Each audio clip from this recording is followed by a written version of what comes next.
Hey everyone, Tin Man here, and this is a guide on my favorite build in Dota Underlords right now, Scrappy 3 stars. I'll be covering a range of topics, including why this build in the current meta, the game plan, units and item choices, along with bench management and positioning. Let me know how you like this format for build guides, as I'll be doing a lot more of these coming soon. In the balance patch last Thursday, Sniper became a Scrappy, in addition to Deadeye and Hunter. This got me thinking about new possibilities for Scrappy builds, specifically 6 Scrappy, since you no longer need techies to complete all 6. But it turns out in the current meta, which really heavily favors 3-star units, you don't really want to level up that much, preferring to reroll instead, which kind of defeats the purpose of 6 Scrappy, which is much better at higher levels. Plus, you want to be under-leveled compared to your opponents to get the stronger Scrappy buff, which makes 6 Scrappy even less appealing. So instead, I've been running a build that revolves around staying under-leveled and rerolling hard for 3-star units at levels 6 and 7. It's not uncommon to have 5 or 6 3-star units by the end of the game, and some Scrappy units like Tinker and Clockwork are extremely powerful at 3-star. The build I'll cover in this video is only the pairing of Scrappy with Assassins and Hunters, while other pairings such as with Mages and Dragons are also good, but they play out pretty differently, so I'll cover those in a separate video. So let's talk about the pros and cons of this build. The good part is that it's very consistently able to get top 4 in most games. And it also comes online a lot earlier than most other builds, spiking at levels 6 and 7, whereas most opponents are going to be maxing their power at levels 8 and 9. And it's often less contested than more popular builds like the Primordials, Brawnies, or Knights, which are kind of the top builds in the current meta. On the negative side, though, it's a little bit weaker at actually winning the game. It's much weaker past round 30 than builds like Knights or Brawny, which really scale well into that levels 9 and 10 area. This makes it much better for ladder play, where the top 4 will all gain rank, but it's a little bit worse for tournament play, which puts a much higher priority on first place finishes. And also, because of the reliance on 3-star units, the build can be much weaker when the units are contested, as opposed to other builds which are happy to have some of their units still at 2-star by the end of the game. Let's talk a little bit about the game plan here.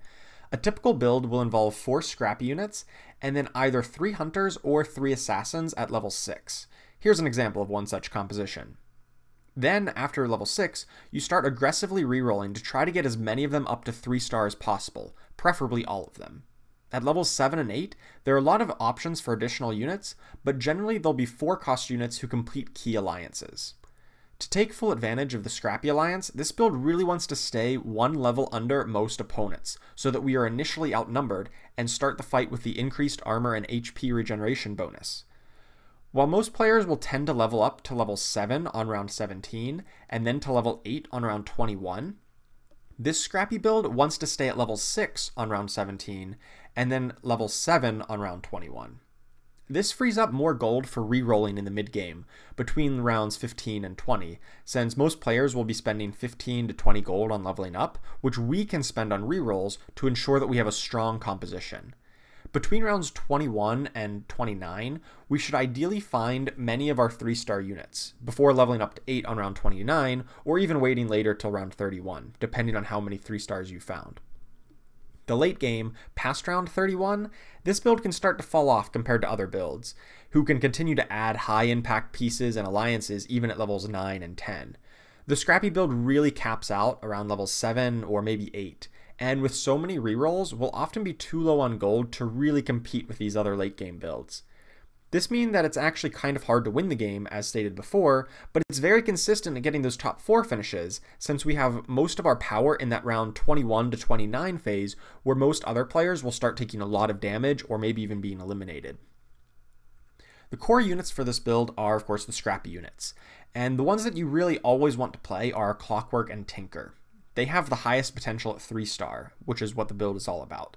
Clockwork in particular is an insane tank at all points of the game due to his high base armor and health, and Tinker can dish out some really solid damage, especially at 3-star when the cooldown on his ult is essentially 0. The other 2 Scrappies that you want to use are a bit more flexible. If you go the Assassin route, Bounty Hunter is obviously required, and if you want to go Hunters, Sniper is also required. You can use both of them in either build though, or swap one of them out for Alchemist or Timbersaw. Alchemist is basically impossible to get to 3-star, and does come on a bit later, but he does offer good utility in his Armor Shred ability, and a potential Warlock buff.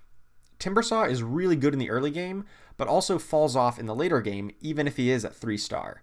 Ideally, you want Timbersaw early, and then transition to Alchemist later, if Timbersaw 3-star is unlikely. Techies, on the other hand, is almost never used, since he is 5 cost, meaning that you'll rarely find him if you spend most of your time rerolling on level 7. He's also pretty weak. His remote mines don't even deal a ton of damage unless you're standing right next to it, so generally you want to avoid techies unless you somehow find a 2-star of him in the very late game, or if you're going for 6 Scrappy, once again also in the very late game. If you want to run the Assassin's version, you need 2 more in addition to Bounty Hunter to fill out the alliance. I personally like Slark and Phantom Assassin the most. They are 3 cost, and due to the recent buffs, 3 cost units are disproportionately strong at 3-star. Alternatively, Queen of Pain or Morphling can also be used for strong AoE damage, but they're a little bit less dominant at 3-star. Typically, I'll want Slark plus either Phantom Assassin or Queen of Pain, since Slark is just so good and enables the Scaled Alliance later on. If you want to go the Hunter route instead, you'll need Sniper plus 2 others. Lycan is a great choice since he's 3 cost and thus very strong at 3-star. He also is just a really good unit on his own, dealing a lot of damage and being very tanky thanks to his health increasing ability. For the third Hunter, Drow Ranger is another good choice since the Heartless buff is very valuable for a mostly physical damage composition like Hunters.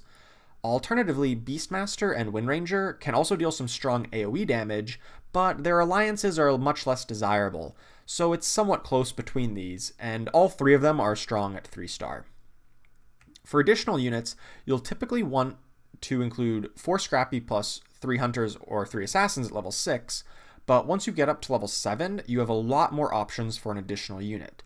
Ideally, the additional unit will complete some alliances that you're 1 away from. These units are most often 4 cost units, since they have a good balance of high impact abilities, and they're much easier to find and get to 2-star compared to the 5 cost units. So here are some of the ideal pairings. Tidehunter is great if you have Slark. He provides the Scaled buff, which is amazing versus opposing magic damage, and also provides some reasonable CC. Tidehunter is pretty bad at 1-star though, so you really want to get him up to 2-star as soon as possible. Disruptor is a great option if you already have Alchemist in the build, and even better if you have the Beastmaster in the Hunter build. His AoE silence can buy valuable time to get damage out before the opponents can react. Kunkka is a solid option if you have the Fall from Grace global item for the Hunter's build. He can potentially allow for a higher tier of Heartless Alliance, as well as providing some CC like Disruptor. Necrophos is another good option if you have both Drow Ranger and Alchemist in a Hunter's build. He'll provide healing for long drawn out fights, but he's a little bit weaker against burst damage. As for the items, unlike most builds, you can actually get too many items in this build. By round 35, you'll have 9 items picked, but this build will almost never get to level 9, and sometimes not even to level 8. That means you want to pick a few global items over equipable items early on to avoid this inefficiency. Aegis of the Immortal, along with Smuggler or Embarrassment of Riches, are some really great early global items. And there are not too many good global items in the mid-game, like around tier 3 and 4, so these early game global items do move up in priority. Fall from Grace is also good, but it's only really useful in the Hunter's version, since the Assassins don't really run any humans or Heartless. Brooch of the Aggressor, or even Brooch of the Martyr, are really strong in this build for Tinker specifically. Once he gets to 3-star, his ability essentially has no cooldown, so the more mana he can get, the faster he can spam out those rockets. You may even consider Crystal Maiden as another unit if you get Tinker to 3-star just for more mana. Defensive items like Vanguard or Chainmail can be very useful on Clockwork or Timbersaw. Since the build relies on relatively few frontliners, any items to give them that little bit of extra survivability is very useful. And finally, attack speed items like Moonshard or Mask of Madness are best on Slark or Sniper. The attack speed helps Slark stack his Essence Shift quickly, while Sniper has a really high base damage, meaning that he scales very well with attack speed. As stated before, this composition is all about 3-star units, and that makes proper bench management at times problematic. You only have 8 bench spots, But if you want to buy lots of units trying to get to 3 stars, well, you can run out of those bench spots really quickly. If you're one unit away from a 3-star, then you have to use a total of 4 slots either on board or on the bench to hold all of those units, who will then be combined into 1 slot once you find that final piece. Proper bench management is a factor in all builds, and I'm currently working on a full strategy video about it, but before that comes out, I'll discuss a few of the specific considerations for this build. The first priority is getting every one of your units to 2 stars at least. You should almost never sell off your second copy of a unit, since just one more will get you to a 2-star unit, and it clears up that bench spot anyway. But if you already have a 2-star unit, and maybe you only have 1 or 2 other copies, you're pretty far from completing it to 3-star. And if you need to clear up the bench space, it may be better to get rid of ones that you're furthest away from, and instead focus on completing the units that you are closer to getting to 3-star, that you only need maybe 1 or 2 more copies. Other than that, you want to highly prioritize 3-cost units, especially Clockwork. These units are the strongest to get to 3-star, and they have the most impact at the 3-star version compared to, say, the 1 or 2-cost units like Bounty Hunter or Drow Ranger. This is because the 3-star units were buffed a few patches back, so that they more than double in stats, upgrading from 2 to 3-star, whereas most other units simply double. You also want to utilize the board as extra storage space during rounds. After combat completes, but before the next round starts, you can move units onto the board and reroll.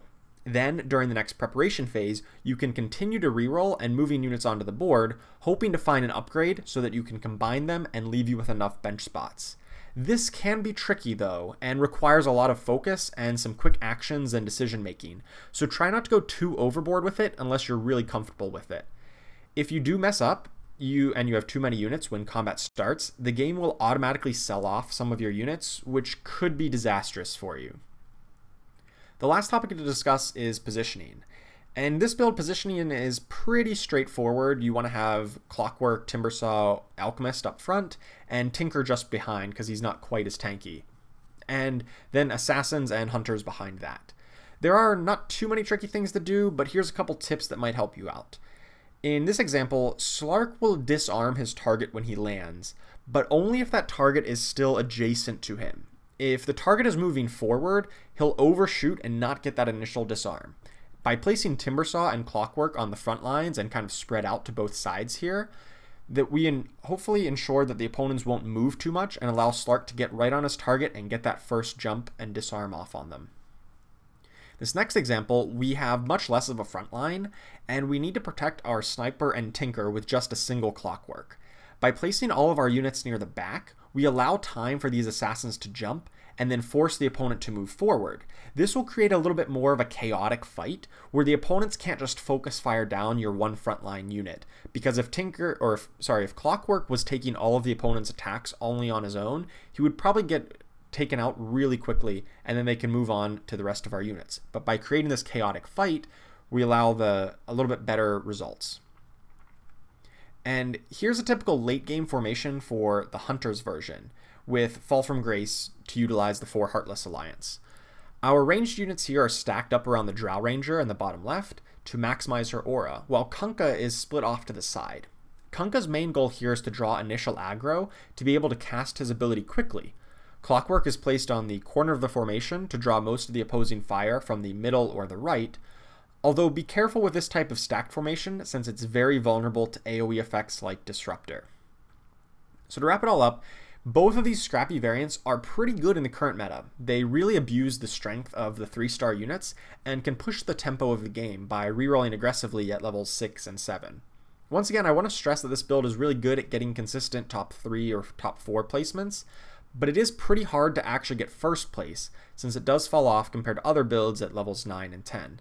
Still, it's a great option for climbing ladder, especially if it's uncontested. Between the two versions, I think I have a slight preference towards the Assassins build, simply because they're not as stacked up and vulnerable to AoE effects, and also 3-star Slark is just my favorite unit in the game by far. If you enjoyed this content, please do like and subscribe, it really does help me out. Also, if you're interested, please consider supporting me on Patreon so that I can continue to make content like this. I'm still working out the types of benefits for my Patreon supporters, so please let me know if you have any suggestions for that or ideas for future content.